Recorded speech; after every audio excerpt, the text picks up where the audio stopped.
This is a program of Malcolm X that is moderated by one Hakeem Jamal, the cousin of Malcolm X. This panel was especially chosen for me, by me, for reasons best known to myself, but I will let you in on them. One reason being the people who serve on this panel were known to love Brother Malcolm X, known by Brother Malcolm X, or referred to by Brother Malcolm X by either acts, words, and or deeds. One, in the far right-hand corner, ready to come out slugging, is the noted master of the noun, pronoun, and verb, one James Baldwin. In the other corner, we have Maggie Hathaway, a prolific writer for the Los Angeles Sentinel, as well as a golf instructor, as well as many other things. And in the other corner, usually all squares have four corners, so Ernie Smith, an ex-black Muslim minister who served under Malcolm X, who was taught by Brother Malcolm X, who served Malcolm X while he lived. One of the best proofs of that is Ernie Smith had himself an X. And in the other corner, we have, from the Black Panther Party, which is primarily home-based in Oakland, under which everybody knows was under the tutelage of Brother Malcolm X. They have not only served Brother Malcolm X, but they, in a very strange way, have brought to life some of the programs that Malcolm X himself laid out. So rather than me go on into a lengthy whatever, I will begin to moderate as moderators should do. So let me first begin with alphabetized James Baldwin. How are you, James Baldwin? I'm a little tired. Exactly, but fine. Well, that's good. Now, everybody knows that there's a script being written by Malcolm X, and I think one of the primary reasons the people would want to know about you is because in the middle of a recording made by Malcolm X, your name came up, and Malcolm was referred to you in very endearing terms. He referred to you as a man who the establishment couldn't trust because you were a man above all. You were dedicated to people as he was. And Malcolm recognizes, so naturally we hold your word in very high esteem. Tell me, why did you ever really meet Malcolm X? I think the first time I saw Malcolm, which is shortly before I met him, I had been in the Deep South and just come back to New York. And I forget what year this was. But I remember Malcolm, I was making a speech someplace, like, I don't know, Carnegie Hall maybe. And I guess I just come back from Savannah, Georgia. And I was talking about that, and I suddenly was aware in the front row of Malcolm, whose face I'd seen. He was sitting like a little boy with his those long arms between his legs, and looking up like a little boy, you know. I knew he was there to check me out, you know, and it scared me, I must say, you know. And I was in the middle of something when I suddenly realized that he was there. And, you know, the way it can happen to you if you're on stage, and you're thrown by some unexpected element, because I was in a very funny position. I never have considered myself to be, you know, a leader, and didn't consider myself to be, you know, a speaker. I was doing something I had to do. But he was, you know, he was a speaker. You know, he was our witness. And that I was under his scrutiny threw me for a minute. But then I met him later, and met him a few days later. We met on a TV show. Do you want me to go on? Please do. You're doing wonderfully. It was a very peculiar show we were doing. One of those, I won't mention the name of the show. It was one of those liberal shows. And I was in a very funny place because the Black Muslims book, the book by Eric Lincoln, had just come out. The Black Muslims in America? Yeah, Eric Tillingen's book. He was there. And the moderator was facing me at the end of a fairly long table. Malcolm was next to the moderator. I forget who else was there. But I do remember that there was a older black journalist, whose name I won't mention either, who was next to me. Now, it was kind of fascinating to me because, I'm an old Baptist minister, the minister's son. And I know that rhetoric, I know that delivery. I knew what, I used to do it, so I knew what Malcolm was doing. Every time the moderator fell into Malcolm's trap, But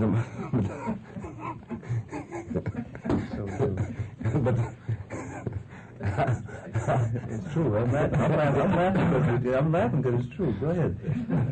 The moderator wanted me. I didn't realize this. My role there was to be. I was supposed to be in some way in opposition to Malcolm because I was not a black Muslim.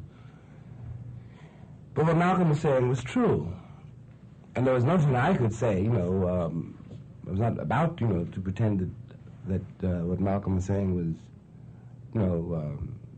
Malcolm was off the wall because there was no way to beat it. What the man was saying was true.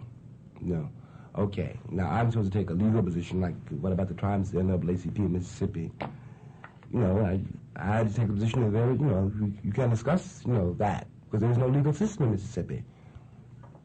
And next to me, the black journalist, who was, old enough to be my grandfather, really, he was talking about all the good white people of this country, of the South. And I was embarrassed, for him. He was embarrassed for me,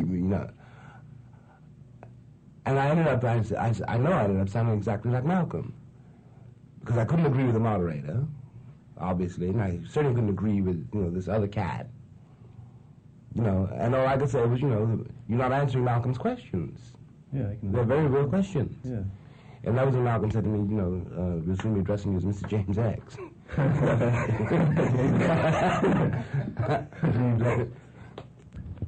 Did you ever consider becoming James X? No, Malcolm knew this too.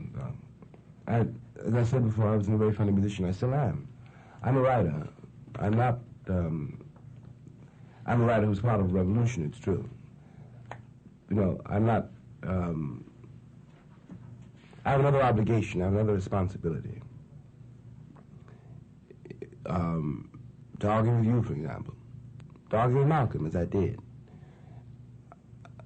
I had to take the position that I am... I had to take the position that you produced me. I'm the poet that you produced. And I'm responsible for something which I may not always be able to name, which has to be there for the people who produced me when I'm gone and when this particular aspect of this particular battle is over. The reason I never thought of myself as being a speaker, for example, is that the effort you have to make to be a speaker is antithetical to the effort which I have to make at this typewriter. They're absolutely opposed, and there's scarcely anything which connects them. I'm alone when I'm working. I have to be. I'm confronting things which I have to confront. When I'm on a public platform, I'm then a symbol. And that's all right. It's not in any way whatever a complaint.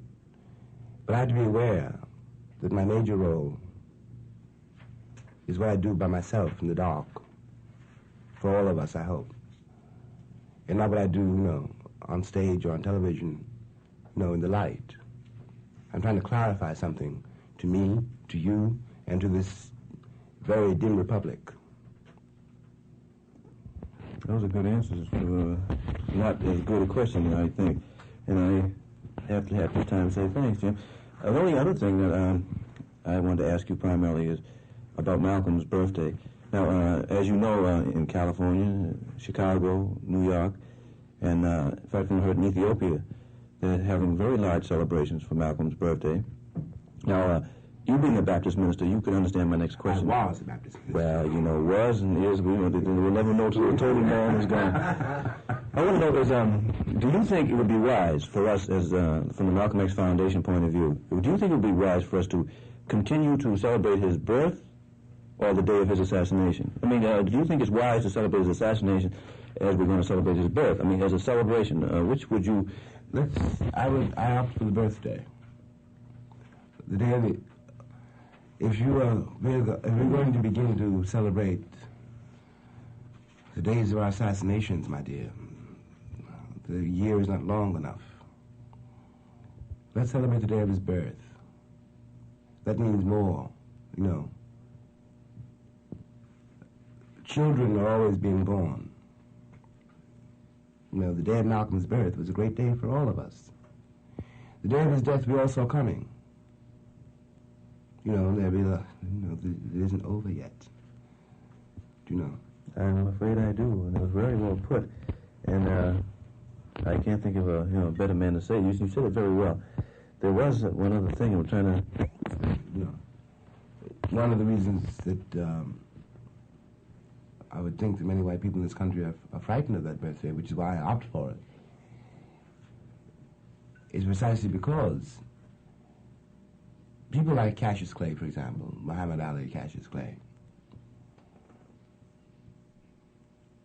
and Malcolm is. It doesn't matter at all what England or Portugal or France or any Western country thinks of Malcolm, thinks of Cassius, thinks of me. Millions of people all over the world, who are most of the world, will always revere Martin and Malcolm and Medgar as saints. This is why all the Western capitals are upset.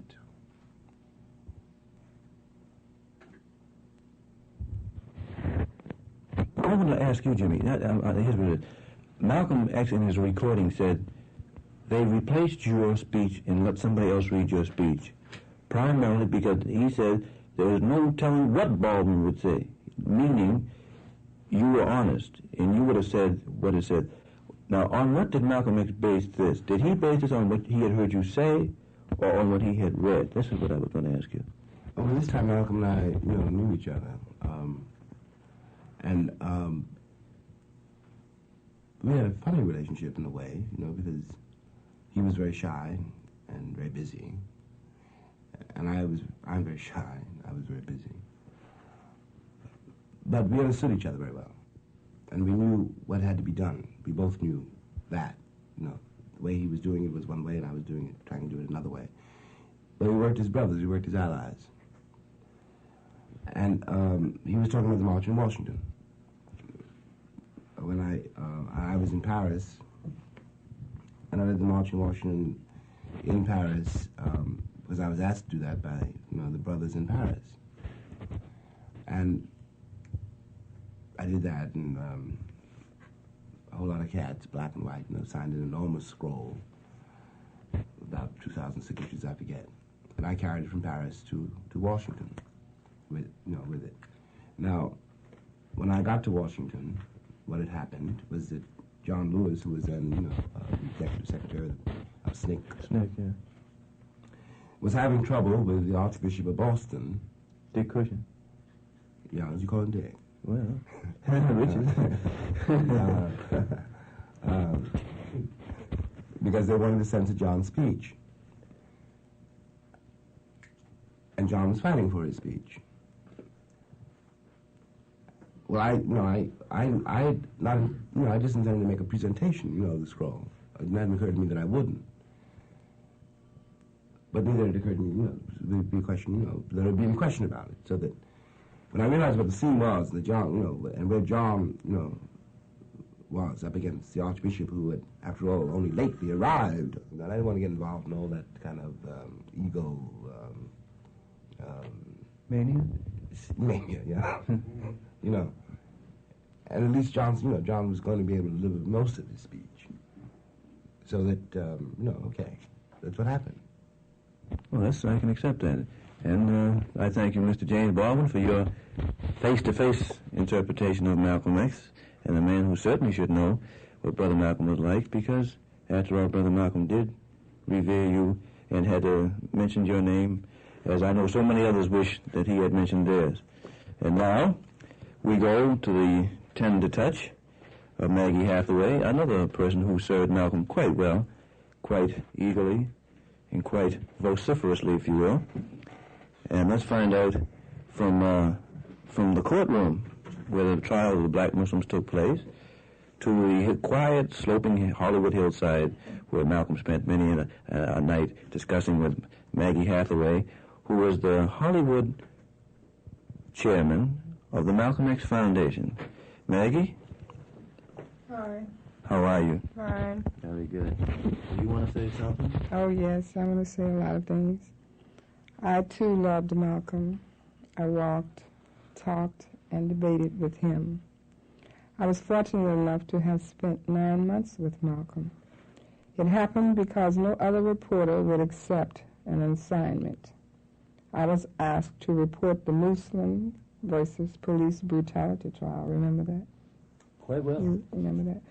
My seat was next to Malcolm, and for 9 months I breathlessly listened to Malcolm's philosophy.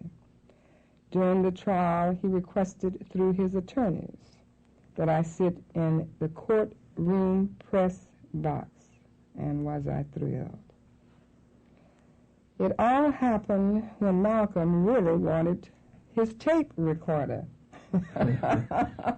to catch a few choice brutality bits, and they didn't allow him, I know that. to use his tape recorder. So he suggested that when I went into the box, that I should carry the tape with me. And of course, me adoring him, I carried it with me. Bless you, Margaret. Oh, yes. But the first day, I proved one of Malcolm's points. He had always warned me that I was a female.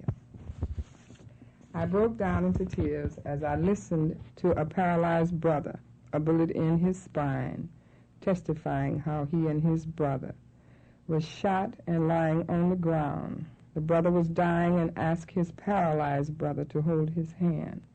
When the police saw this, they stomped their hands apart. There was a 15-minute recess. I broke into bits. As they led me from the press box for a 15-minute recess, Malcolm simply said, not excited, just as Malcolm is, "Cry, Meg, cry all of you. You are still a female reporter.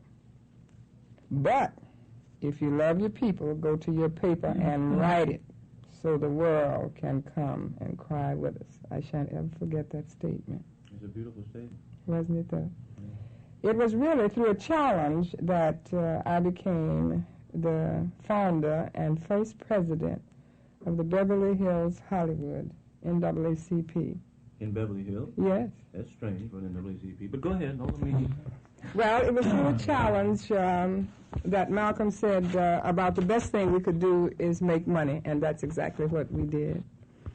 But nevertheless, I loved Malcolm, and I used to attempt to debate against him. Can you imagine me attempting to debate Malcolm X? logically, no. But- Malcolm was very merciful. This is true. Nevertheless, on several occasions, there were so few people attending our mass meetings. Yes, really, mostly through fear. They just didn't come.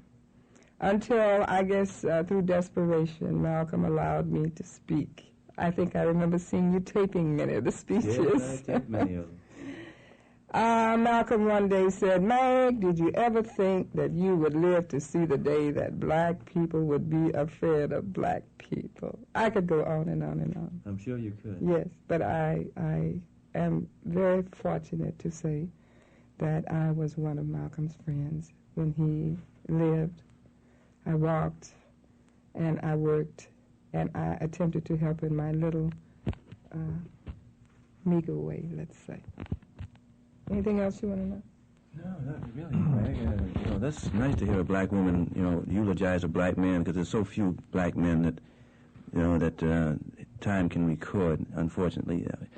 But one thing that we've both failed to mention is when Brother Malcolm X was last here, and we were running scared, really, actually scared, because there were people who were trying to kill us. He did say, Jamal, there's one thing I want you to do for me in the morning. And I said, what's that? Because I had dropped the minister, Malcolm. I said, what's that, Malcolm? He said, call Maggie Hathaway. She'll know what to do. And he never told me exactly what it was, because I was really too afraid to, comprehend. And actually, I did that. I called, and we finally got in touch with each other. And out of that embryonic, one little sentence, get in touch with Maggie Hathaway, now has evolved the Hollywood branch of the Malcolm X Foundation. Beautiful. Thank you, Maggie. Now, on the other side of the spectrum, completely on the other side, from the tender to the obtruse, I don't know what the word means, but it sounds good, is Ernie Smith. A lot of people know Ernie from a lot of various and sundry appearances that he's put on, both on television, radio, and in the streets very, many times, at the trial of Deadwyler, and as his charades as a black Muslim minister, or assistant minister, or whatever thing he took. But the important thing is he knew, served, and loved Malcolm. He wasn't afraid to say so then, in life, and now after his death, Ernie Smith has become the Los Angeles chapter of the Malcolm X Foundation. And we grow. Ernest Smith, how are you, old brother? How you doing, Brother Jamal? Will you grab a hold of some of this tape here and see what you can do with it? Well, I guess the most I could really say was, how actually it was, in fact, Malcolm that brought me into the mosque, or as they call it in the mosque, out of the grave. When I used to see Muslims going in and out of the Muslim temple, they had a chapter. One was on Jefferson and Normandy, and the other one was on 76 and San Pedro. And I used to pass there. Fremont High School was on 76th Place in San Pedro. And I used to pass there, and I used to see these men in black suits and these women with long dresses and giving funny handshakes and making some kind of funny utterance, some kind of sound. And it used to, kind of scare me because I thought they was foreigners. And I had crossed the other side of the street and walked down. It was sitting on the southwest corner, and I would cross over the other side of the street because them people in there, and they were talking crazy. And every time I'd hear them, I'd sneak up by the door and listen in, and the man was in there talking about the white man this and the white man that. That wasn't Malcolm at the time, but the minister in there at that particular time was who everyone knew as John Shabazz. Well, it was once that I went to the mosque down on Jefferson and Normandy, and Malcolm was the roving minister. He was the minister of the mosque in New York, and they were fixing to combine the two mosques and open up the new one over on Broadway. And when I first heard Malcolm, that was in about 1959, in September of 1959. And at that particular time, I was going to Los Angeles City College. And when I heard his speech, and it was so clear, and what really impressed me was the way he spoke in parables. If there's one thing I have always, in my particular style of lecturing, was to adopt the style of speaking in parables, using analogies that were most succinct and graphic and illustrative for the ghetto brother. For example, when someone would pose the question to him about, well, at this particular time he was saying all white people are devils, you know what I mean? And invariably somebody, how can you say all white people are devils, And Malcolm would come back with some kind of statement like, well, you have anything against rattlesnakes? And the person would say, yes, they're poisonous. He'd say, would you put your foot in a pit of rattlesnakes to see if one wasn't poisonous? And naturally the person said, no. Well, you're saying all rattlesnakes are poisonous, and there's no real proof except that based on some, and he would very clearly lay it out, statistical, analytic, observational research. you make a hypothesis about rattlesnakes. Not each and every individual rattlesnake in existence has been tested for poisonous venom. So when we say all rattlesnakes are, all white people are devils, we're saying that statistical, analytic, observational research would show him to be a devil, and any variation on the theme will not disprove the rule. I think that that type of a parable was so succinct, and it used to always tickle me because it had so much substance. When someone would say, but I believe in love, and you're preaching hate, you know, he would come back with, sure, I don't know why you want to say we're teaching hate. He would tell them that, you know, the difference here is the kind of love you're offering. He would say a wolf can love and a sheep can love. And a wolf can say, I love sheep. And a sheep can say, I love wolves. But he'd say, characteristically, a sheep is an humble animal. Sheep can't eat nothing but grass. He believes in the basic goodness and kindness of all animals. Now, a wolf, he's not lying when he says he loves sheep. He loves sheep. He wants to eat the sheep because the wolf can eat sheep, grass, and anything won't eat him. You see? So when the black man says, I love white people, and the white people say, I love black people, what you have here is an unrequited type of love. There's no reciprocity in it. And he would go on when someone would come up with this thing about, well, I don't believe that separation is the answer to the Negro's problem. I mean, I think that Martin Luther King's approach is the most logical and the most American approach, you know. And he said, well, perhaps separation isn't the answer to the Negro problem. On the other hand, you have to understand, he would say, that there's a difference in the Negro problem and the Negroes problem. And another analogy would come up. He'd say, for example, if a farmer's got grasshopper eating his crop, you don't call that the grasshopper's problem. That's that farmer's problem. That farmer's got a grasshopper problem. Now, when that farmer gets pesticides and starts spraying it around, now that's the grasshopper's problem. And each individual grasshopper or a group of grasshoppers has got to get together and solve grasshopper problems. So he would clarify what he meant. He'd say, now, when you talk about the Negro problem, you're talking about white America's problem. What the white devils are going to do about 20 million unemployed, uneducated, untrained, and for the most part, unwanted Negroes. But when you talk about the Negroes problem, you're talking about dope addiction, juvenile delinquency, school dropouts, and things of that kind that no voting rights bill or open housing bill or civil rights bill, no other kind of bill, but perhaps a dollar bill, is going to solve.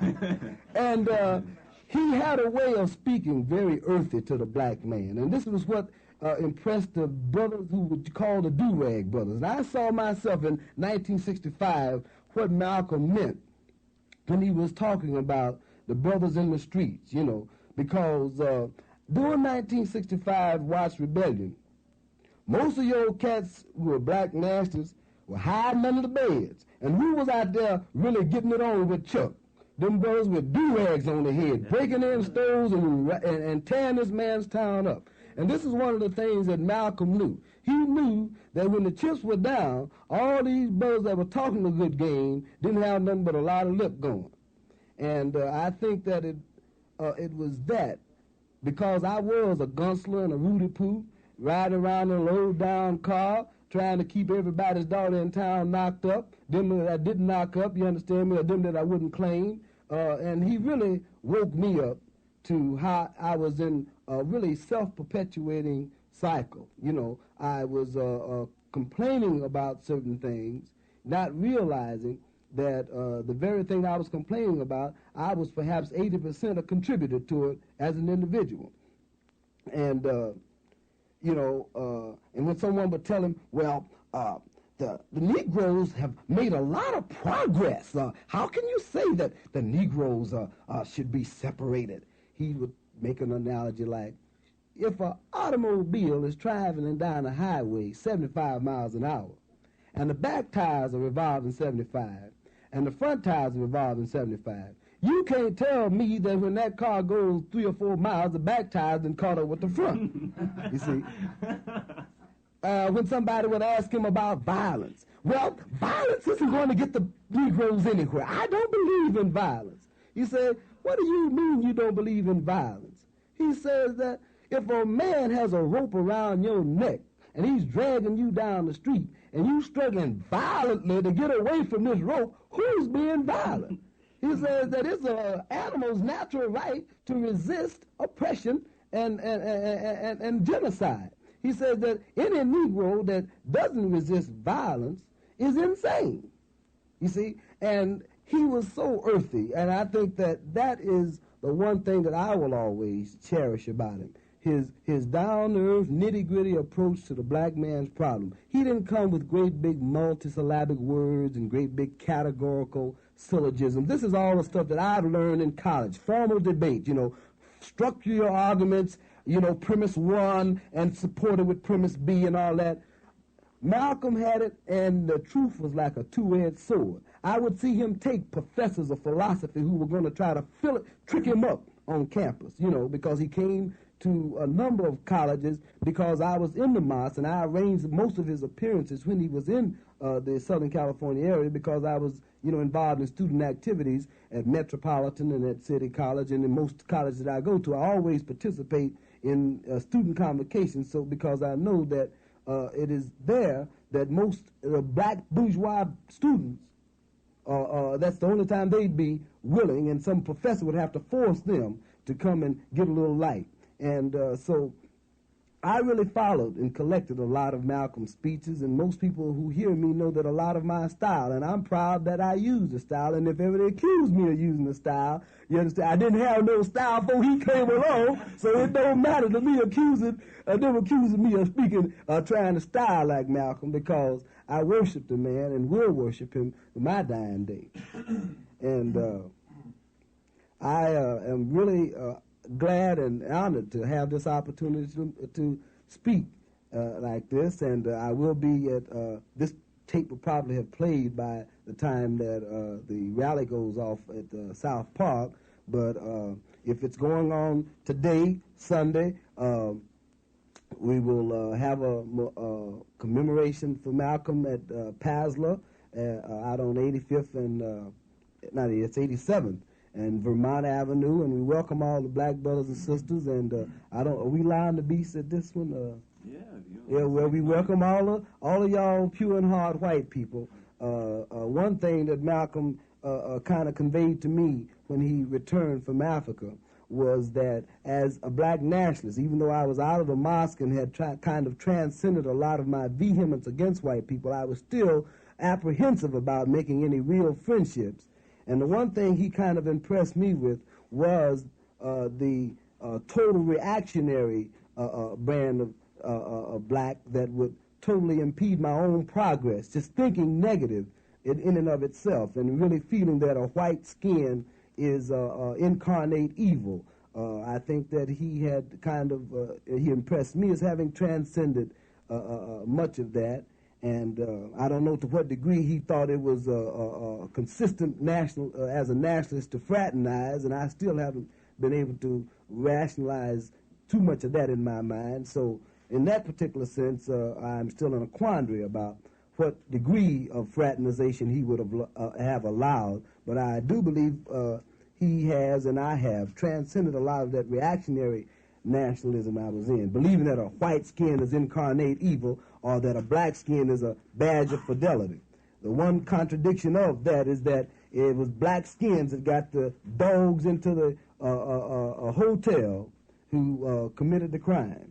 And based on that, I knew that I had better give up that belief that somehow a black skin is a badge of fidelity, that this problem that exists in America is not purely race, though race is the primary problem. Racism in the marrow of the bones of the white people, the white liberals as well as the white reactionary.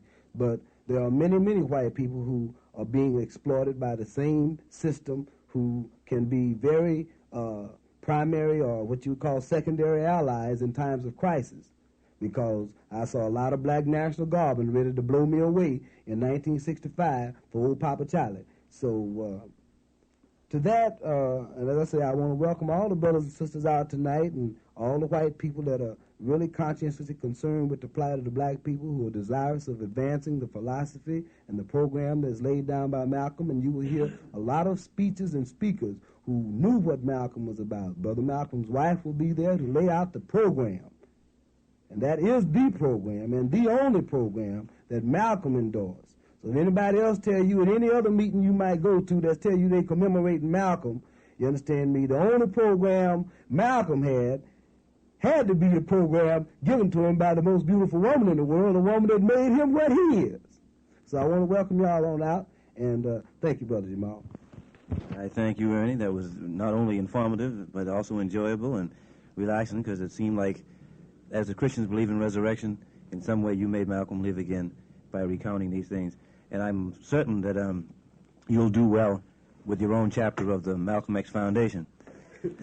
Now, for this last little bit here, we can jump over here to the Black Panther Party and their representative here, who, by the way, have a newspaper, and they always dedicate a page to Brother Malcolm. So I think it's consistent that he have quite a bit to say about the people who serve him from the Bay Area as well as the Los Angeles area. So let us say whatever you say in American language to Earl Anthony. Thank you. Right. Is it on? Thank you, Brother Jamal. The Black Panther Party has a page called Remember the Words of Malcolm X. 20 million black people are bringing your dreams true. Now see, what is important in this is that Malcolm X said it all. See, now this is what has to be understood. See, because Malcolm, in this page, every time that we wanted to talk about an issue that was, plaguing black people at that time, or people of the third world, we would look to some quotation from Malcolm X. And always we could find a quotation from Malcolm that would hit it right on the head about what was happening right now. Like Malcolm said it all about the Vietnam War, about our relationship with the third world, about black guerrillas in this country, everything he said. Malcolm, what we see about Malcolm is this.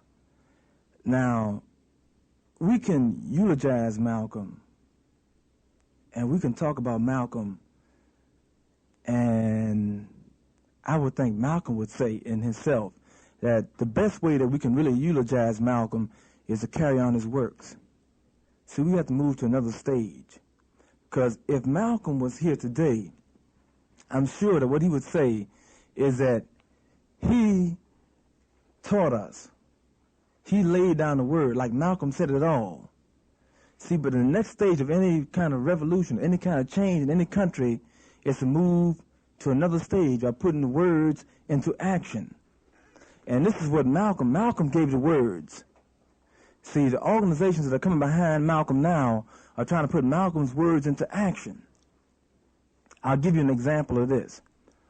Huey P. Newton. Now, Huey P. Newton was a follower of Malcolm X. Huey P. Newton, like myself and like many other black nationalists, listened to the words of Malcolm. They listened and they understood what he was talking about. This was at a time when the white power structure and the white press tried to isolate Malcolm, tried to make Malcolm an enemy of the people. And many people who now talk about and eulogize Malcolm and what a great man Malcolm was, at that time was siding with the white power structure. See, but what happened was Malcolm put down his legacy. He told it like it was. See? And see, Malcolm was a great revolutionary leader. Because, see, even like Mao Zedong said, you take the people where they at. You test the temperature of the water.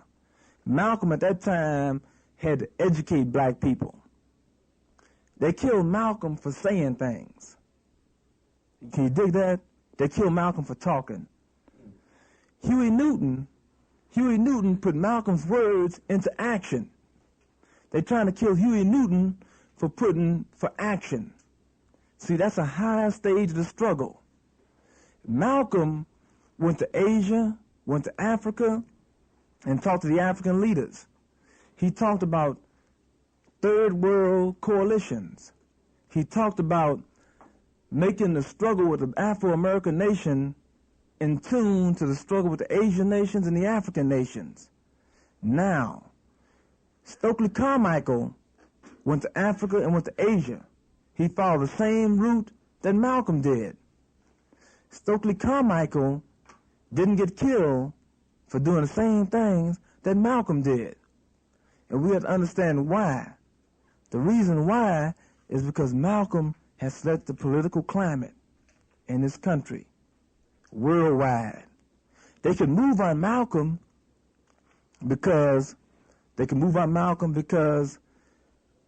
atmosphere wasn't ready, the climate wasn't ready for anything to happen if they did move on Malcolm. See, so when Stokely moved and when Stokely talked across the world, and Stokely came back, like the CIA, all them organizations, the white power structure, were bugging Stokely. But they dared not move on Stokely because they felt that the black nation had reached such a level of consciousness that if they moved on Stokely, there would be some type of retaliation. See, so therefore, Stokely did what Malcolm did and got away. But Malcolm set the example. See, that's what's important. Malcolm set the example. Okay, Huey Newton. Malcolm was offed, murdered, shot down in cold blood, and nothing happened. Nothing happened. See, now, we might say, I don't want to get too much in detail about this, but we might say that whoever killed Malcolm, if the Muslims killed Malcolm, or if some kind of other organization set the Muslims up to kill Malcolm, whatever happened, they felt at this time that they could kill Malcolm and nothing would happen because there would be no retaliation. Now, we move to another stage. That was 63. We in 1967. Huey Newton is on trial for murder. He's on trial for murder, attempted murder, for kidnapping, and a felony charge, being a felon and having a gun and committing a felony. Now, the power structure would like to wipe out Huey, probably, and I say probably, like they tried to wipe out Malcolm. But the consciousness of black people is at a new level. See, it's at the level now where we can organize massive support for Huey Newton. We can make demands to say that if Huey goes, Oakland goes. We weren't at that stage when Malcolm was gone. See, but we reached that stage because of Malcolm. Because when Malcolm was shot down, the black nation was powerless. And that is what we must remember. We had no power. We were powerless. We were like children. We couldn't do anything. And see, everybody protects their own. Everybody protects their own. A mother hen protects her little chickens. Everybody protects their own. But we didn't do that. See, but with Huey Newton, it's a higher stage. It's a higher stage of the struggle. That recording that you just heard was made primarily by my request of people who knew and served and loved Malcolm X. They proved it in many ways. They proved it by serving him before he died as well as after he died. And they continued to serve him, not exploit him.